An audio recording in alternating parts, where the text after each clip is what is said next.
ഉൽപ്പത്തി പുസ്തകം 33 അധ്യായം. അനന്തരം യാക്കോബ് തല പൊക്കി നോക്കി, ഏശാവും അവനോടുകൂടെ 400 ആളും വരുന്നത് കണ്ടു. തൻ്റെ മക്കളെ ലേയയുടെ അടുക്കലും റാഹേലിൻ്റെ അടുക്കലും 2 ദാസിമാരുടെ അടുക്കലും വിഭാഗിച്ചു നിർത്തി.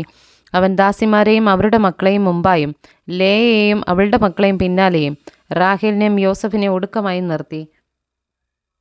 അവൻ അവർക്ക് മുമ്പായി കടന്നു 7 പ്രാവശ്യം സാഷ്ടാംഗം നമസ്കരിച്ചുകൊണ്ട് തൻ്റെ സഹോദരനോട് അടുത്ത് ചെന്നു.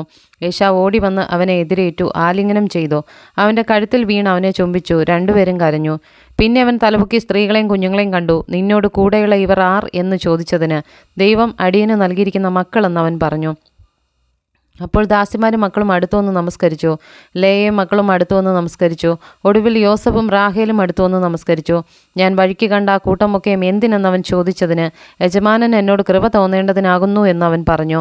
അതിനു ഏശാവ്, സഹോദര, എനിക്ക് വേണ്ടുന്നത് ഉണ്ട്, നിനക്കുള്ളത് നിനക്കിരിക്കട്ടെ എന്ന് പറഞ്ഞു.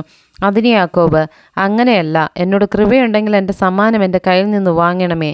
ദൈവത്തിൻ്റെ മുഖം കാണുന്നത് പോലെ ഞാൻ നിൻ്റെ മുഖം കാണുകയും നിനക്ക് എന്നോട് ദയ തോന്നുകയും ചെയ്തുവല്ലോ. ഞാൻ അയച്ചിരിക്കുന്ന കാഴ്ച വാങ്ങണമേ. ദൈവം എന്നോട് കൃപ ചെയ്തിരിക്കുന്നു, എനിക്ക് വേണ്ടുവോളം ഉണ്ടെന്ന് പറഞ്ഞ് അവനെ നിർബന്ധിച്ചു. അങ്ങനെ അവൻ അത് വാങ്ങി. പിന്നെ അവൻ, നാം പ്രയാണം ചെയ്തു പോക, ഞാൻ നിനക്ക് മുമ്പായി നടക്കാമെന്ന് പറഞ്ഞു. അതിനവൻ അവനോട്, കുട്ടികൾ നന്നായി ഇളയവർന്നും കറവുള്ള ആടുകളും കന്നുകാലികളും കൂടെ ഉണ്ടെന്നും യജമാനൻ അറിയുന്നുവല്ലോ.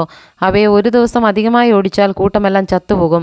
യജമാനൻ അടിയന് മുമ്പായി പോയാലും എൻ്റെ കൂടെയുള്ള കന്നുകാലികളുടെയും കുഞ്ഞുങ്ങളുടെയും പ്രാപ്തിക്കൊത്തവണ്ണം ഞാൻ സാവധാനത്തിൽ അവയെ നടത്തിക്കൊണ്ട് സേയീരിൽ യജമാൻ്റെ അടുക്കൽ വന്നു കൊള്ളാമെന്ന് പറഞ്ഞു. എൻ്റെ ആളുകളിൽ ചിലരെ ഞാൻ നിൻ്റെ അടുക്കൽ നിർത്തട്ടെ എന്ന് ഏശാവ് പറഞ്ഞതിന്, എന്തിന്? യജമാനൻ്റെ കൃപയുണ്ടായാൽ മതി എന്നവൻ പറഞ്ഞു. അങ്ങനെ ഏശാവ് വന്ന് തൻ്റെ വഴിക്ക് സേയീരിലേക്ക് മടങ്ങിപ്പോയി. യാക്കോബ് സുക്കോത്തിന് യാത്ര പുറപ്പെട്ടു. തനിക്കൊരു വീട് പണിതു.